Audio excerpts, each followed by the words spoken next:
اعوذ باللہ من الشیطان الرجیم۔ میں اللہ کی پناہ لیتا ہوں شیطان مردود سے۔ بسم اللہ الرحمن الرحیم۔ اللہ کے نام سے شروع کرتا ہوں جو بڑا مہربان نہایت رحم والا ہے۔ یہ ہے سورۃ البقرہ کی آیت 284 تا 286 کا ترجمہ و تفسیر۔ ترجمہ: آسمانوں اور زمین میں جو کچھ ہے سب اللہ کا ہے، تم اپنے دل کی باتیں خواہ ظاہر کرو یا چھپاؤ، اللہ بہرحال ان کا حساب تم سے لے لے گا۔ پھر اسے اختیار ہے جسے چاہے معاف کر دے اور جسے چاہے سزا دے، وہ ہر چیز پر قدرت رکھتا ہے۔ رسول اس ہدایت پر ایمان لایا ہے جو اس کے رب کی طرف سے اس پر نازل ہوئی ہے، اور جو لوگ اس رسول کے ماننے والے ہیں انہوں نے بھی اس ہدایت کو دل سے تسلیم کر لیا ہے۔ یہ سب اللہ اور اس کے فرشتوں اور اس کی کتابوں اور اس کے رسولوں کو مانتے ہیں، اور ان کا قول یہ ہے کہ ہم اللہ کے رسولوں کو ایک دوسرے سے الگ نہیں کرتے، ہم نے حکم سنا اور اطاعت قبول کی۔ مالک ہم تجھ سے خطا بخشی کے طالب ہیں اور ہمیں تیری ہی طرف پلٹنا ہے۔ اللہ کسی متنفس پر اس کی قدرت سے بڑھ کر ذمہ داری کا بوجھ نہیں ڈالتا۔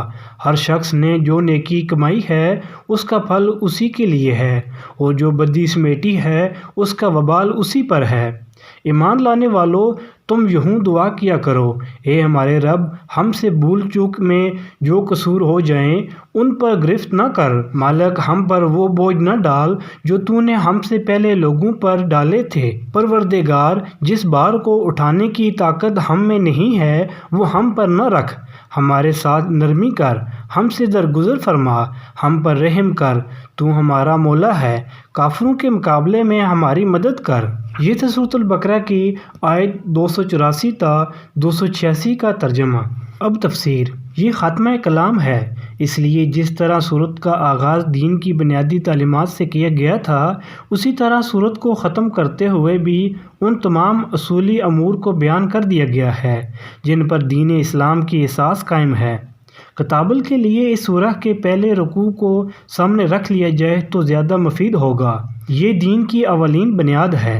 اللہ تعالیٰ کا مالک زمین و آسمان ہونا اور ان تمام چیزوں کا جو آسمان و زمین میں ہیں اللہ ہی کی ملک ہونا، دراصل یہی وہ بنیادی حقیقت ہے جس کی بنا پر انسان کے لیے کوئی دوسرا طرز عمل اس کے سوا جائز اور صحیح نہیں ہو سکتا کہ وہ اللہ کے آگے سر اطاعت جھکا دے۔ اس فقرے میں مزید دو باتیں ارشاد ہوئیں، ایک یہ کہ ہر انسان فرداً فرداً اللہ کے سامنے ذمہ دار اور جواب دہ ہے، دوسرا یہ کہ جس بادشاہ زمین و آسمان کے سامنے انسان جواب دہ ہے وہ غیب و شہادت کا علم رکھنے والا ہے، حتیٰ کہ دلوں کے چھپے ہوئے ارادے اور خیالات تک اس سے پوشیدہ نہیں ہیں۔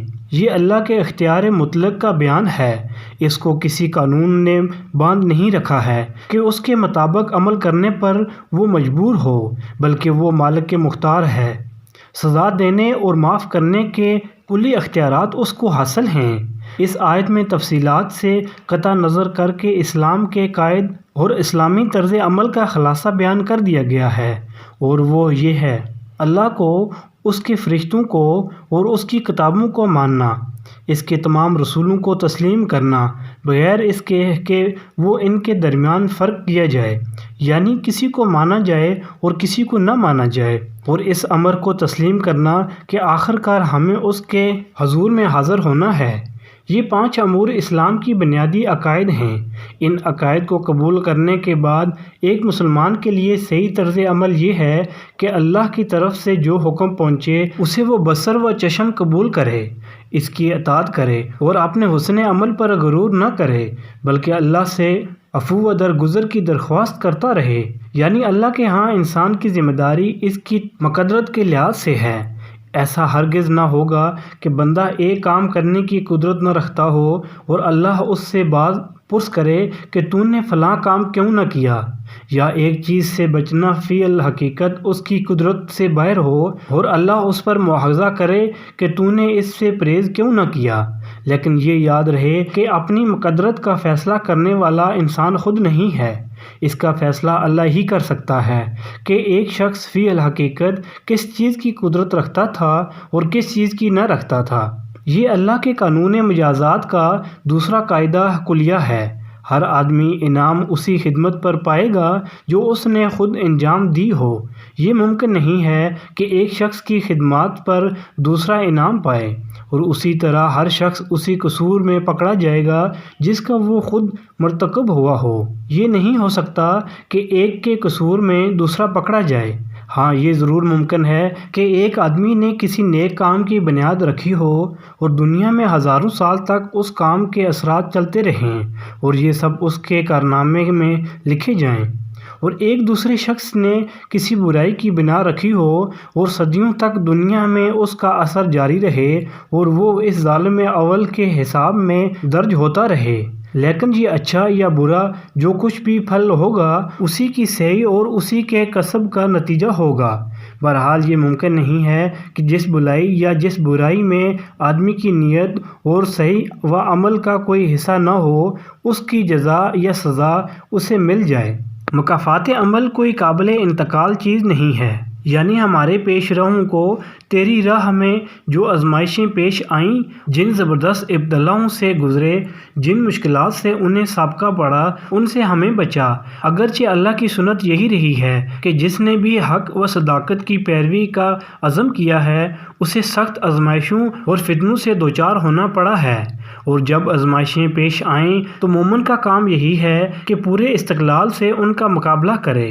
لیکن بہرحال مومن کو اللہ سے دعا یہی کرنی چاہیے کہ وہ اس کے لیے حق پرستی کی راہ کو آسان کر دے، یعنی مشکلات کا اتنا ہی بار ہم پر ڈال جسے ہم سہارا لے جائیں، آزمائشیں بس اتنی ہی بھیج کہ ان میں ہم پورے اتر جائیں۔ ایسا نہ ہو کہ ہماری قوت برداشت سے بڑھ کر سختیاں ہم پر نازل ہوں اور ہمارے قدم رائے حق سے ڈگمگا جائیں۔ اس دعا کی پوری روح کو سمجھنے کے لیے یہ بات پیش نظر رہنی چاہیے کہ یہ آیات ہجرت سے تقریباً 1 سال پہلے معراج کے موقع پر نازل ہوئی تھیں، جبکہ مکہ میں کفار و اسلام کی کشمکش اپنی انتہا کو پہنچ چکی تھی۔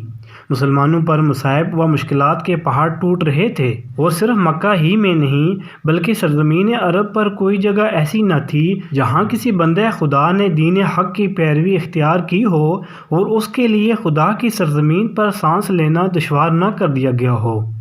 ان حالات میں مسلمانوں کو تلقین کی گئی کہ اپنے مالک سے اس طرح دعا مانگا کرو۔ ظاہر ہے کہ دینے والا خود ہی جب مانگنے کا ڈھنگ بتائے تو ملنے کا یقین آپ سے آپ پیدا ہوتا ہے۔ اس لیے یہ دعا اس وقت مسلمانوں کے لیے غیر معمولی تسکین قلب کی موجب ہوئی۔ علاوہ بریں اس دعا میں ضمناً مسلمانوں کو یہ بھی تلقین کر دی گئی کہ وہ اپنے جذبات کو کسی غیر مناسب روح پر نہ بہنے دیں بلکہ انہیں اس دعا کے سانچے میں ڈال دیں۔ ایک طرف ان روح فرساں مظالم کو دیکھیں جو محض حق پرستی کے جرم میں ان لوگوں پر توڑے جا رہے تھے، اور دوسری طرف اس دعا کو دیکھیے جس میں دشمنوں کے خلاف کسی تلخی کا شبہ تک نہیں۔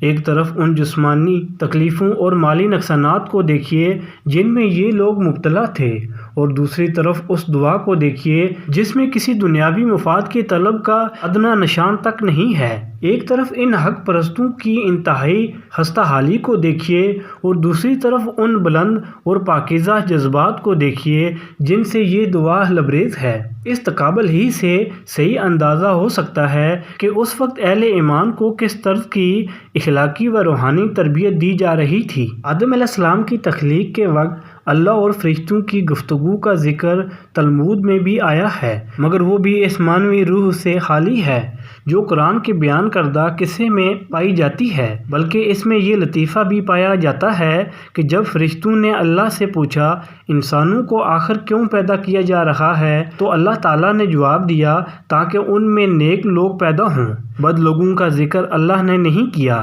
ورنہ فرشتے انسان کی تخلیق کی منظوری نہ دیتے۔ یہ تھا سورۃ البقرہ کی آیت 284 تا 286 کا ترجمہ و تفسیر۔ یہ سورۃ البقرہ کا آخری رکوع ہے۔ اس سے آگے سورۃ آل عمران کا ترجمہ و تفسیر بیان کیا جائے گا۔